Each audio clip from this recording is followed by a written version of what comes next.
Sénégal 7 di leen nuyuwaat bu baax a baax ñu nuyuwaat fi nga xamante ni moom mooy Thiaroye gis ngeen journée démb bi comme ni ngeen ko gisee woon ci manifestation yi ñu bëri peut-être ñu ngi samp laaj lu waral li ni mel loolu moo tax ñu defaat retour sur les lieux. kilifa gi ñu fi fekk nag démb gisoon ngeen ko ci réseaux sociaux yi. mu doon amal ay kàddu pour expliquer exactement lan moo waral taxawaay boobu ba tax na ñu ngi koy nuyu di ko jox wàcc waayam bëggoon ñëw rek mu defal ñu récapitulation par rapport ak situation démb bi ak fan la yëfi tool. waaw jërëjëf man Modou Ndiaye laa tudd dëkk ci dëkk bi journée démb bi nag dafa bokk ci journée historique yi parce que les gouvernants que ce soit locaux que ce soit les gouvernants au niveau de l'État dañoo mës di foowee Thiaroye Géej ñu di leen fooye comme kuy foo xale. Exactement hier ce qui s'est passé la journée d'hier objectif bi moo nekkoon ñu arrêter les travaux d'achèvement de la baie de Hann. lu tax ñu war a arrêter travaux. li tax ñu war koo arrêter mooy. le projet baie de Hann bi ñu ko instauré mu war a dépolluer la baie de Hann départ Yaraax jaar Thiaroye dem ba Mbao fa def fa seen station d'épuration yóbbu ko géej. dañu gis ne ñoom restructuré nañu Mbao astafurlah restructuré nañu Yaraax ñëw romba Thiaroye dem Mbao def fa lañ fay def baie de Hann bi fas yéene woon a jaar Thiaroye sans pour autant jël benn ndoxu Thiaroye en compte benn. Les jeunes se sont battus ba ñu am un autre projet juddu ci kaw projet baie de Hann muy le projet de la restructuration de Thiaroye parce que les jeunes de Thiaroye ont dit non projet baie de Hann mënta jaar Thiaroye sur autant de kilomètres te du yóbbu suñu benn ndox. Heureusement ils ont été entendus ba le projet là suit son cours ay études def nañ ko ci rencontré nañ les familles am nañ seeni tracé gis nañ plan bi ni restructuration Thiaroye li lay jox ba dem fu mbedd war a jaar ku ñu war a toj sa kër ñu marqué ko ne la dañ koy toj dès l'instant que ñu marqué ko yow amatoo droit laal kër gi loolu laa tudd démb une prise d'otage goulot d'étranglement la te amuloo kenn koo xamante ni mooy sa interlocuteur koo mën a laaj waaw man lan laa war a def sama kër mu ngi waaj a daanu qu'est-ce que je dois faire loolu leerul ci ñun baie de Hann bi kenn waxu ci te xam nga le projet restructuration Thiaroye bi ñuy def restitution bi le maire était présent avec le préfet le sous-préfet qui est l'agent de l'État ñu par approbation rek acclamation la ñu la Thiaroye approuvé le projet de restructuration boobu ba tey autorité ku wax waxoo dëgg ku wax waxoo li am dernière audience bi ñu am ils l'ont eu avec le directeur de cabinet du ministre de l'assainissement ba tey amul benn finalité léegi nag on s'est dit il faut faire benn coup d'action benn action bi xam mooy lan action bi mooy bu ñu bàyyee les travaux de la baie de Hann ñu finaliser ko Thiaroye sera encore perdant et le projet de restructuration de Thiaroye ira à l'eau. donc su la déggee. waaw projet restructuration bi ngeen bëgg ñu amal ko. waaw balaa ñu yeggali projet baie de Hann. c'est une aberration mënul la ne bu fekkee ne objectif principal bu dépollution bi dañ ko wax la baie de Hann. Thiaroye ci la bokk. nan nga mën a dépolluer la baie de Hann te Thiaroye restructuré wu ko.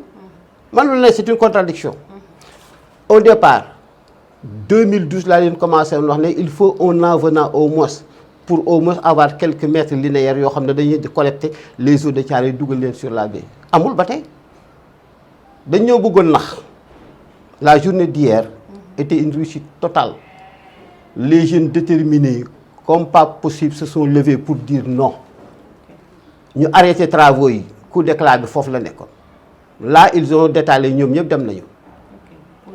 pour l'instant dem nañu. balaa ñoo ñëwaat ñoom wax ñu il faut que ñu wax ñu restructuration fan lay si toll ñaari projet dañuy àndandoo de pair rek mais baie de Hann bi du continuer achèvement du ci am fekk teguñ suñu loxo ñun waa Thiaroye lu leer loo xamante ni otage biñ ñu jël ils nous disent que le projet aura lieu ñu xam ne le projet aura lieu le projet n'aura pas lieu ku ci ne la nga bëgg a def sa kër nga def ko tu ne peux pas prendre plus de 600 et quelques familles en otage.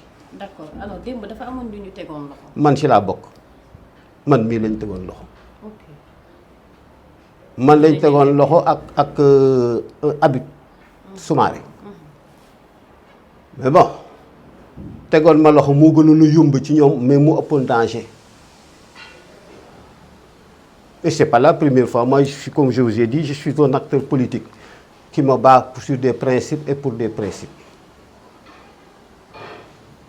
Fii laa génn bi manifestation bi pare ma ñëw julli tak tisbaar ba pare yor sama groupe génn taxaw ci bopp koñ bi ci laa gis ñuy interpellé ku sol t-shirt bu jaune que c'était Habib. Après j'ai vu que le commandant dirigé ñëw ci man mu ne ma waay toi je t'arrête parce que tu as été identifié parmi les instigateurs ma ne ko comme yaa ko wax.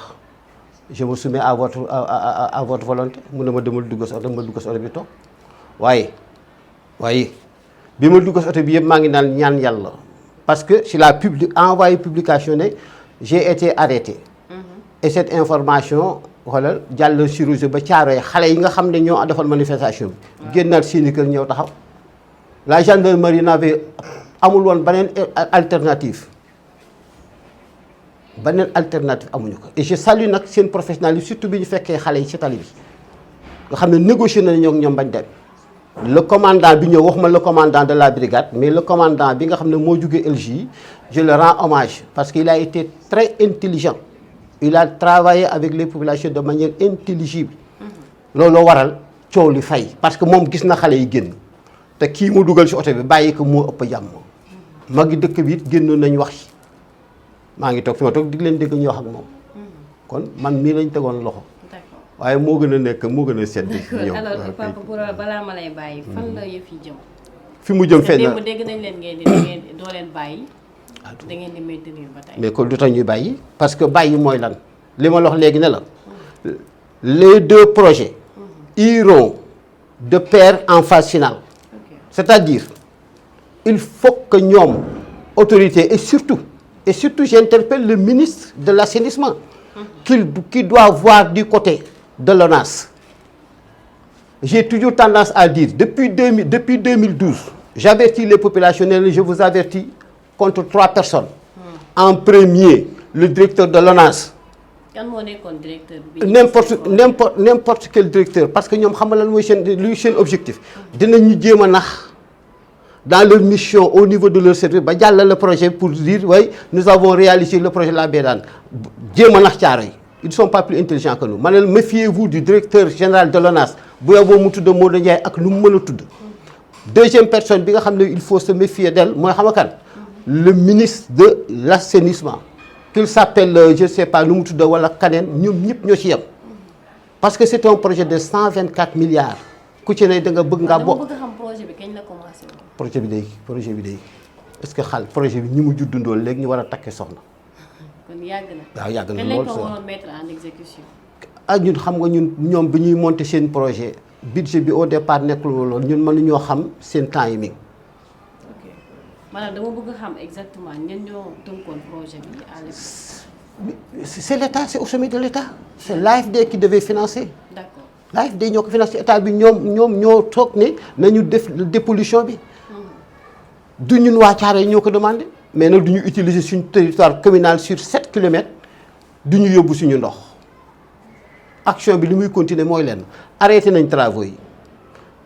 ñi nga xam ne ñoo doon def intermédiation yi autorité coutumière Thiaroye ak le maire peut-être que ñoom danañ continuer autorité nañ leen contacter ñu xool ba xam dañuy finaliser.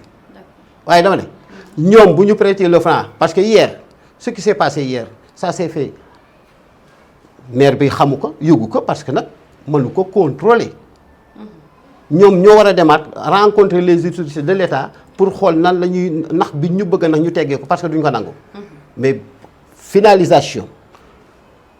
achèvement travaux yi yu Bédane du mës a am et j'assume toutes mes paroles et ma responsabilité du mës a am parce que population yi duñ ko nangu.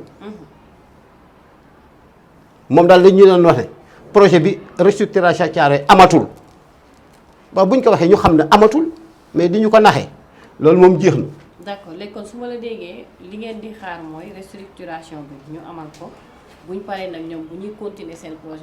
kañ loolu lay wax ji nag wax ji foofu la ne wax jépp loolu mooy wax ci gàttal à l'état où nous sommes.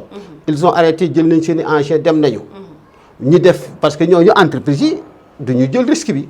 les autorités yi nga xam ne et notamment la DGAU.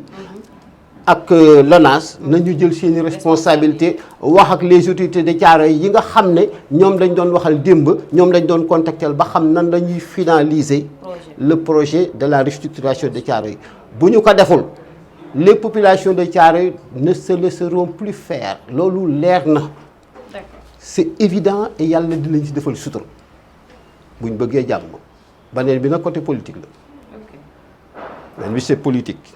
Comme lan.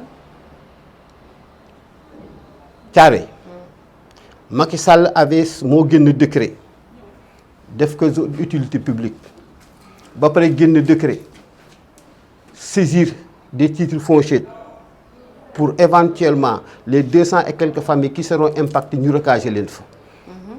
Alors que ñun nous avons combattu Macky Sall ba mu jóge fi. Nous avons soutenu le projet pour un Sénégal